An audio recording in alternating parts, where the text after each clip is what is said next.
사랑하는 성도 여러분, 안녕하십니까? 우리나라 최고의 교회, 최고로 좋은 목사님이 계신 교회, 최고로 좋은 성도님들이 계신 포천교회. 아니, 별내교회에 오신 성도님들께 우리 아버지의 은혜와 축복이 가득한 안식일 되기를 간절히 바랍니다. 제가 목소리가 조금 지금 안 좋아서 죄송합니다.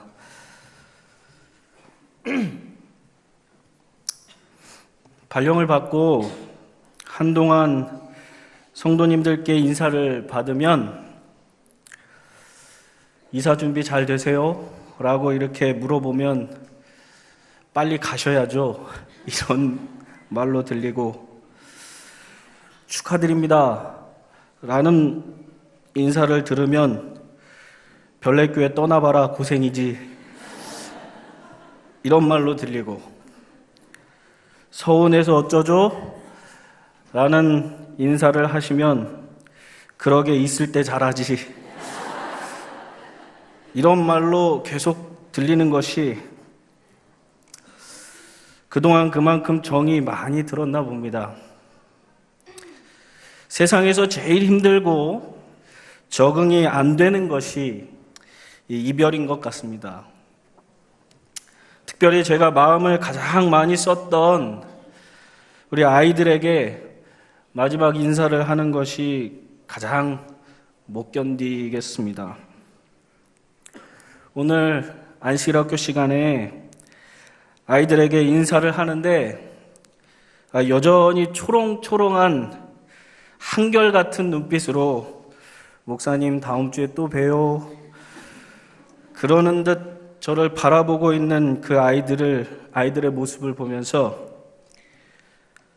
더 잘해주지 못하고 더 신경 써주지 못하고 더 사랑해주지 못한 것이 못내 죄스럽습니다.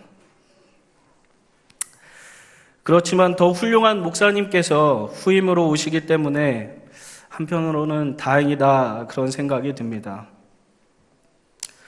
그런데요, 목회자는 목회자인가 봅니다.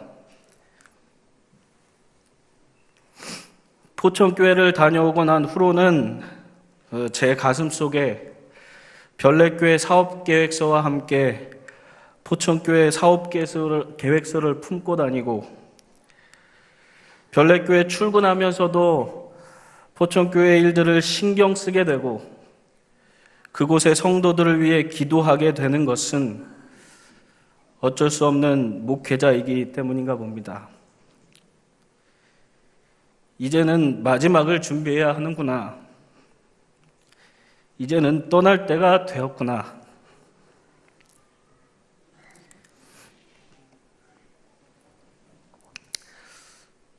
그러나 아직도 마음이 다 정리되지 않아서 싱숭생숭하고 있는데 한 집사님께 제가 전화를 드렸는데 그 집사님께서 전화를 이렇게 받으시는 겁니다.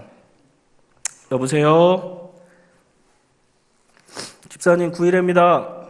아, 네, 포천교회 목사님. 저를 생각해 주셔서 마음을 확실히 정리할 수 있도록 도와주셔서 감사합니다.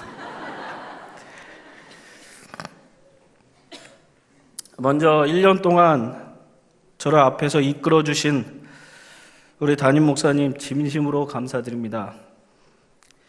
많이 배우고 깨닫게 해주시고 때론 아버지처럼 때론 큰 형님처럼 이끌어주심에 감사드립니다. 또한 2년 동안 앞에서, 옆에서, 뒤에서 끌고 당기고 밀어주시면서 부족한 저를 부목 역할 잘 할 수 있도록 함께해 주신 김광춘 전사님 진심으로 감사드립니다. 무슨 일이든 부탁하고 일을 시키면 못하겠다고 한 번도 저에게 이야기한 적 없이 뒤에서 묵묵히 따라주시고 뒷받침해 주신 우리 김동욱 목사님께도 진심으로 감사드립니다. 특별히 저는 별내교회 장로님들의 사랑을 참 많이 받은 것 같습니다. 이 은혜를 어떻게 갚아야 할지 제가 잘 모르겠습니다. 그래서 이 받은 은혜를 저는 포천교회 장로님들께 드리겠습니다. 저를 사랑해 주셨던 것처럼 새롭게 오시는 부목사에게도 여러분들의 사랑을 또 잘 나눠주시면 감사하겠습니다. 사실 장로님들의 이름 한 분 한 분을 이렇게 호명해 드리면서 감사드리고 싶지만 너무 많은 관계로 개인적으로 제가 문자를 보내든지 또 인사를 드리겠습니다. 보이지 않는 곳에서 묵묵히 최선을 다해 봉사하시고 누가 칭찬하지 않더라도 정말 최선을 다해서 봉사하시는 우리 집사님들의 모습을 보면서 항상 나도 다시 저런 모습으로 성도들을 위하여 봉사해야지 하는 마음가짐을 항상 갖게 하시는 우리 집사님들 진심으로 감사드립니다. 정말 감사드려야 될 우리 사람들은 또 패스파인더 임원들인 것 같습니다. 그동안 이 어린이들을 관리하고 이 교회에 정착시키기 위하여 정말 열심히 도와주시고 또 계획하시고 이끌어주신 우리 패스파인더 임원들 또 어린이 안교 임원들께 진심으로 감사를 드립니다. 이 마지막을 준비하면서 제가 어떤 말씀을 드려야 하나, 어떤 제목으로 여러분들께 말씀을 드릴까 참 많이 고민했습니다. 그래서 오늘 제가 제목을 명품 스토리라고 하는 제목으로 여러분들께 말씀을 드리고자 합니다. 여러분 혹시 이 가방을 아시나요? 여자분들이 이 가방 하면은 이게 금방 캐치하실지는 잘 모르겠습니다만 저는 뭐 남자다 보니까 끝만 달리면 다 그냥 가방인 것 같아요. 그래서 이게 명품이라고 그래서 제가 이 사진을 찾는데 뭐 이 가방이나 저 가방이나 다 똑같이 생겼는데 왜 이것만 명품이라고 이야기할까? 이게 프랑스제랍니다. 꾸띠싹 오트라고 하는 그런 명으로 이게 팔리고 있는 가방인데 이것이 왜 명품이 됐을까요? 이 가격이 무려 1,300만 원짜리라고 하는데 이 가방이 그렇게 내놔도 없을 정도로 못 파는 정말 불티나게 팔리는 그런 가방이라고 합니다. 그런데 이 가방이 명품이 된 이유가 있더라고요. 그것은 이 사람 때문에 그렇습니다. 그레이스 켈리라고 하는 사람인데 1950년대에 헐리우드의 정말 최고의 미녀 배우로 알려진 이 그레이스 켈리라고 하는 사람이 그 영화 배우로 활동을 하다가 모나코의 왕자와 결혼을 해서 왕비가 됩니다. 그리고 첫 아이를 가졌는데 그 첫 아이를 가지고 이렇게 언론에 딱 노출이 됐는데 그 사진 한 장이 그 라이프지에 실리게 되었습니다. 이 그레이스 켈리라고 하는 사람이 정말 사람들의 선망의 대상이 돼서 살다가 또 한 왕의 왕비가 되었고 그곳에서 가족을 이루어 정말 오손도손 잘 살아간 정말 사람들의 선망이 된 이 켈리라고 하는 사람이 첫 아이를 베고 이 사진 한 장에 굉장히 사람들이 유명하게 이렇게 바라보게 되었고 살짝 배를 가린 이 가방을 사람들이 보고 나도 저 가방을 사고 싶다라고 하는 생각 때문에 이 가방이 명품이 됐다는 것입니다. 베블론이라고 하는 사람은 이렇게 이야기했습니다. 부유층과 상류층의 명품 소비 지향 현상에 대해서 자긍심을 느끼는 동시에 주위 동료나 친구들의 선망의 대상이 되기 위해서. 명품이라고 하는 것은 최고의 상품이 멋진 스토리를 만날 때 탄생하는 것입니다. 그래서 저는 한번 생각을 해보게 되었습니다. 우리가 가진 복음은 최고의 상품인가?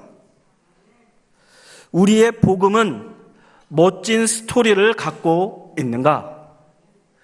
그렇다면 지금 당장 밖에 나가서 사람들에게 여러분들이 가진 복음을 판매하라고 한다면 몇 사람에게 팔 수 있겠습니까?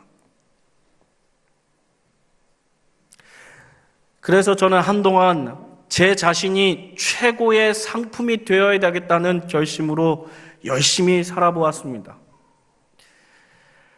하나님의 말씀을 더욱더 읽고 더 열심히 기도하고 더 열심히 교회에 참석하고 더 열심히 찬양하고 더 열심히 살아보고자 노력했습니다. 그런데 제 자신을 다시 돌아볼 때마다 최고의 재질이 아니라고 하는 사실을 깨달을 뿐이었습니다.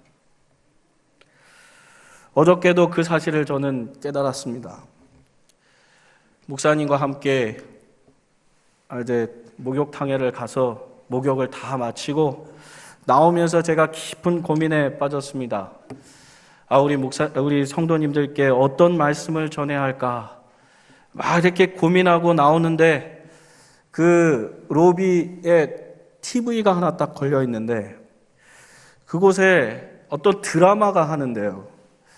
러시아 미녀들이 이렇게 줄을 서갖고 쭉 지나가는 장면이 나왔습니다. 그 순간 제가 설교를 준비하고 생각하고 있다는 사실을 까맣게 잊어버리고 제 눈이 자연스럽게 그곳으로 향하는 것입니다. 한 3초 동안 제가 딱 멈춰 있다가 정신을 차린 다음에 하나님, 제가 지금 목사이지 않습니까? 그렇게 기도를 하고 고개를 딱 돌리는 순간 제 옆에 스님 한 분이 넋놓고 그 화면을 쳐다보고 있는 것입니다. 그러다가 저와 눈이 딱 마주쳤어요. 이분이 고개를 돌리더니 나무아미 대답을 관세음보살. 순간 제 생각에 목사가 스님보다 낫구나. 그러나 어쩔 수 없는 사람의 죄된 그런 환경에서 살아가고 있는 우리들은 그런 유혹을 받을 수밖에 없는 정말 죄에 물든 그런 사람으로 살아갈 수밖에 없는 목사일지라도 스님일지라도 똑같은 그런 사람이라는 사실에 사실 또 한 번 제 마음속에 좌절을 경험했습니다. 우리의 복음이 최고의 상품이 되어야 하는데, 우리의 복음에 멋진 스토리가 있어야 하는데, 그래서 우리가 나가서 전하면 그 스토리를 듣고 그 복음을 접한 모든 사람들이 목사님, 집사님, 장로님, 나도 당신처럼 살고 싶습니다 라고 하는 고백을 우리가 들어야 하는데, 왜 우리의 복음은, 왜 우리의 신앙은, 왜 우리의 삶은 명품이 되지 못하는 것일까요? 그것을 고민하며 요한계시록 3장 17절의 말씀이 생각났습니다. 내가 말하기를 나는 부자라 부요하여 부족한 것이 없다 하나 내 공고한 것과 가련한 것과 가난한 것과 눈먼 것과 벌거벗은 것을 알지 못하는도다. 그렇습니다. 우리에게는 최고의 상품이 있습니다. 우리에게는 가장 멋진 스토리가 있습니다. 그런데 그것을 담을 그릇이 최고가 아닙니다. 그러면 우리가 최고의 명품이 되기 위하여는 우리가 어떤 모습으로, 어떤 스토리로 살아가야 할까요? 제가 지난 2월 7일 교과책 성경절을 보면서 그 해답을 찾게 되었습니다. 2월 7일 일요일 교과책 성경절이 마태복음 11장 29절에 있는 말씀입니다. 그 말씀은 이렇게 기록되어져 있습니다. 나는 마음이 온유하고 겸손하니 나의 멍에를 메고 내게 배우라. 그리하면 너의 마음이 쉼을 얻으리라. 여기에 누구의 멍에를 메라 그랬습니까? 우리가 진 나의 멍에입니까? 아니면 예수님께서 지신 예수님의 멍에입니까? 이 말을 하는 이 주체는 예수 그리스도이셨습니다.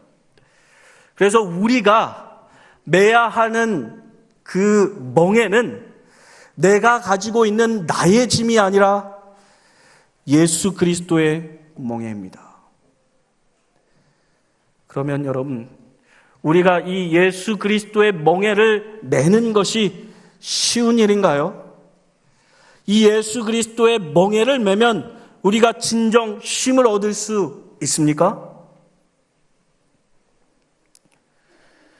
성경 어디를 봐도 이 예수 그리스도의 멍에는 가볍다. 사실 예수님이 그렇게 이야기했음에도 불구하고 세상에서 벌어진 여러 가지 예수님 당시의 사건을 바라보면 그 짐은 우리가 질 수 없는 너무나 무거운 짐이었습니다. 그런데 예수님께서는 그 짐을 우리에게 지라고 말씀하셨습니다. 왜 예수님의 그 무거운 멍에, 특별히 십자가를 우리에게 지라고 말씀하셨을까? 제가 이 말씀을 조금 더 정확하게 해석을 해보았습니다. 그랬더니 이 말씀이 정확한 해석은 이렇게 기록되어 있는 것입니다. 나의 멍에를, 예수님의 멍에를 내게 지우라. 너희가 지라. 그리고 나에게 배우라. 왜냐하면 나는 마음이 온유하고 겸손하기 때문이다. 그러면 너희의 영혼이 쉼을 찾게 될 것이다. 이게 동사의 변화가 조금 다릅니다. 멍에를 지우라, 나에게 배우라 라고 하는 이 명령형은 과거형으로 되었습니다. 그 다음에 온유하다, 겸손하다 라고 하는 단어는 현재형으로 되어 있고, 찾게 될 것이다, 쉼을 찾게 될 것이다 라고 하는 말은 미래형으로 되어 있어요. 제가 이 말씀을 깊이 묵상하다가 하나의 사건이 생각이 났습니다. 그 사건은 다름이 아니라 누가복음 23장 26절에 있는 구레네 시몬이라고 하는 사람의 사건이었습니다.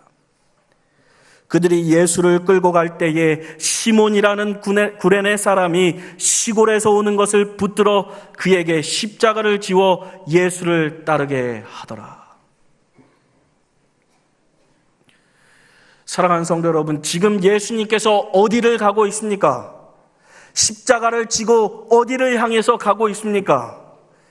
갈바리, 십자가, 이제는 달려 돌아가시기 위하여 그 길을 가고 있는 것입니다. 죽으러 가는 것입니다. 예수님께서 십자가를 지고 죽으러 가는데 그 죽으러 가는 길에 누구 보고 십자가를 대신 지라는 것입니까? 구레네 시몬 보고 십자가를 지라는 것입니다. 로마인이, 병사들이 구레네 시몬을 보고 너도 예수님의 십자가를 졌으니 너도 십자가에 달려 죽어라 하면 꼼짝없이 죽을 수밖에 없는 그런 상황이 된 것입니다. 그렇게 사건이 펼쳐질 수도 있는 상황이었습니다. 여러분, 이런 상황에서 십자가를 질 수 있겠습니까? 여러분에게 이 십자가를 지라고 하면 그 순간 아무도 지기 싫어하는 이 십자가를 여러분들 질 수 있겠습니까? 예언의 시내는 분명히 이렇게 표현해주고 있습니다. 둘째 번 채찍질이 있은 후에 십자가가 그분의 어깨에 지워졌다. 인간의 체력으로는 더 이상 견딜 수 없었다. 그분은 십자가의 짐에 눌려 졸도하셨다. 구주를 따르던 무리들은 그분의 허약하고 비틀거리시는 발걸음을 보았으나 그분에게 아무런 동정을 나타내지 않았다. 예수께서 무거운 십자가를 지고 가지 못한다고 해서 그들은 그분을 조소하고 욕설을 퍼붓었다. 그 짐은 다시 그분의 어깨에 놓여졌다. 그분은 또다시 졸도하여 땅에 쓰러지셨다. 박해자들은 그분이 더 이상 십자가를 지고 갈 수 없다는 것을 알았다. 그들은 그 굴욕의 짐을 지고 갈 사람을 찾기에 고심했다. 유대인들은 그 일을 할 수 없었는데 이는 그것으로 인하여 자기를 더럽히는 자는 유월절을 지킬 수 없었기 때문이다. 그분을 따르던 폭도들 중에서도 몸을 굽혀 십자가를 질 자는 아무도 없었다.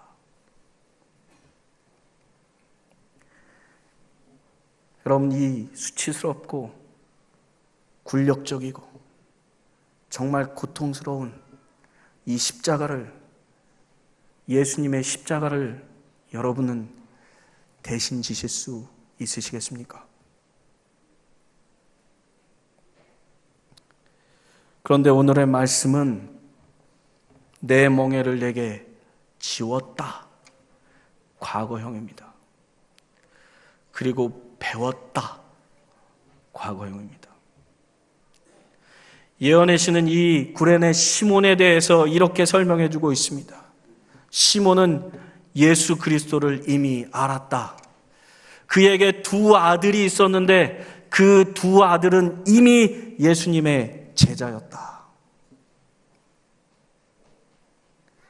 이 구레네 시몬이 예수님 곁으로 와서 그 십자가를 강제적으로 지게 됩니다. 그는 예수님에 대해서 이미 배웠던 사람입니다.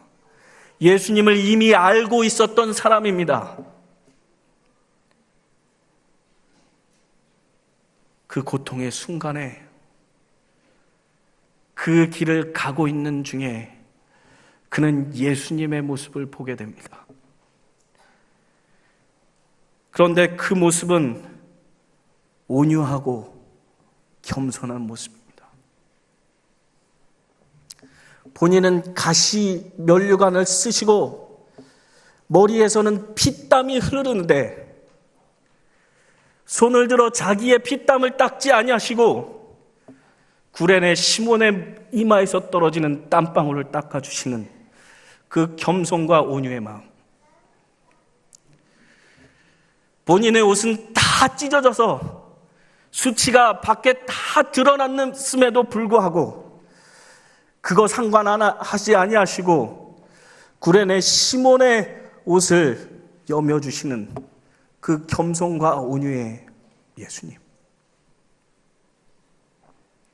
사람들이 침을 뱉고 돌을 던질 때 혹여나 구레네 시몬이 맞을까봐 그 앞에서 손을 펴셔서 그 침과 돌을 다 막아주시는 우리 예수님. 그 겸손과 온유의 모습을, 그 십자가를 지고 구레네 시몬은 따라가며 예수님을 바라보게 된 것입니다. 그리고 그 십자가가 갈바리 위에 세워지고 예수님께서 그 십자가에 달려 돌아가실 때에 이분이 나를 위하여 돌아가셨구나. 나를 위하여 이 십자가의 모든 고통을 감내하셨구나. 그리고 마음속에 모든 치밀 주님 앞에, 십자가 앞에 내려놓고 쉼을 얻게 된 것입니다. 사랑하는 성도 여러분, 우리의 모습은 어떻습니까? 우리도 또한 예수 그리스도의 십자가를 이미 진 사람들입니다. 예수 그리스도에 대해서 이미 배운 사람들입니다. 그런데 우리는 그 십자가를 지고 가며 예수님을 바라보지 않고 우리의 자신의 모습을 바라봅니다. 내 이마에서 떨어지는 땀방울 때문에 힘들어합니다. 내 옷이 펼쳐지는 그 수치감 때문에 부르르 떱니다. 예수님께서 다 막아주시는 그 돌과 침이 혹여나 나에게 떨어진 것 때문에 무시를 당한 것처럼 힘들어하고 주님께, 주님, 내가 왜 이런 고통을 당해야 합니까? 라고 이야기하는 모습으로 살아갑니다. 우리 주님은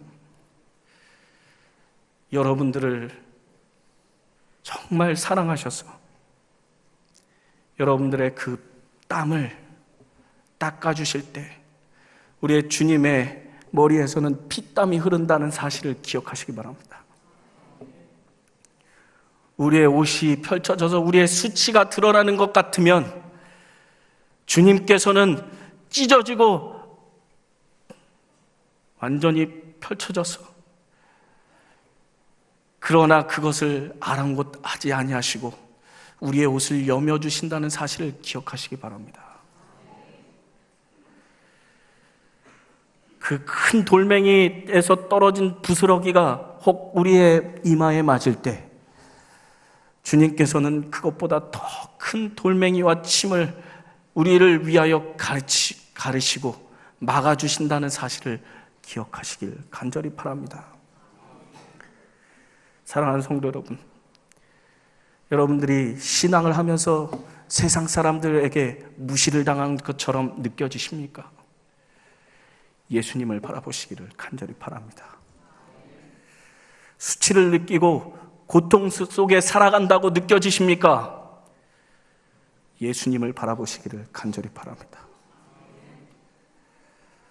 고통스럽고 무엇인가에 맞아서 힘드십니까? 예수 그리스도를 바라보시기를 간절히 바랍니다. 우리가 예수님을 믿기 때문에 우리의 이야기가 명품 스토리가 된 것이 아닙니다.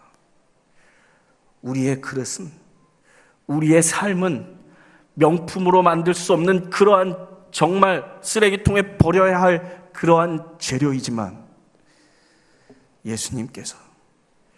우리 예수님께서 그 재료를 사용하셔서 우리의 이야기를 명품으로 만들어 주셨습니다. 우리가 나가서 세상 사람들에게 전해야 할 그 복음은 나의 이야기가 아니라 예수 그리스도의 이야기심을 명심하시기를 간절히 바랍니다. 오늘 제가 이 명품을 여러분들에게 값없이 선물로 드렸습니다. 정말 명품 교회인 이 별내교회에서 예수 그리스도의 명품 스토리가 여러분들 마음속에 장착되어지고 그 장착되어진 그 예수 그리스도의 스토리가 여러분들 주변 사람들에게 전파되어서 그것이 복음이 되고 멋진 스토리가 되고 명품 스토리가 되어 많은 사람들이 이곳에서 나도 여러분들처럼 살고 싶습니다. 나도 예수님처럼 살고 싶습니다. 라고 고백이 이루어지는 정말 명품 교회가 되기를 간절히 바랍니다. 예수님을 바라보시고 예수님과 함께 이 길을 가시고 예수님께서 모든 것을 막아주시는 그 사랑을 경험하셔서 이 교회의 명품 스토리가 제가 있는 곳까지 소식으로 들려지게 되기를 간절히 바라는 마음으로 오늘 말씀을 마치면서 여러분들께 진심으로 감사드립니다.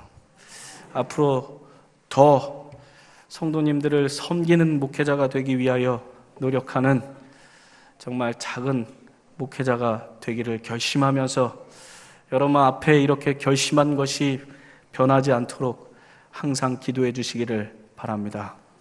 진심으로 감사합니다.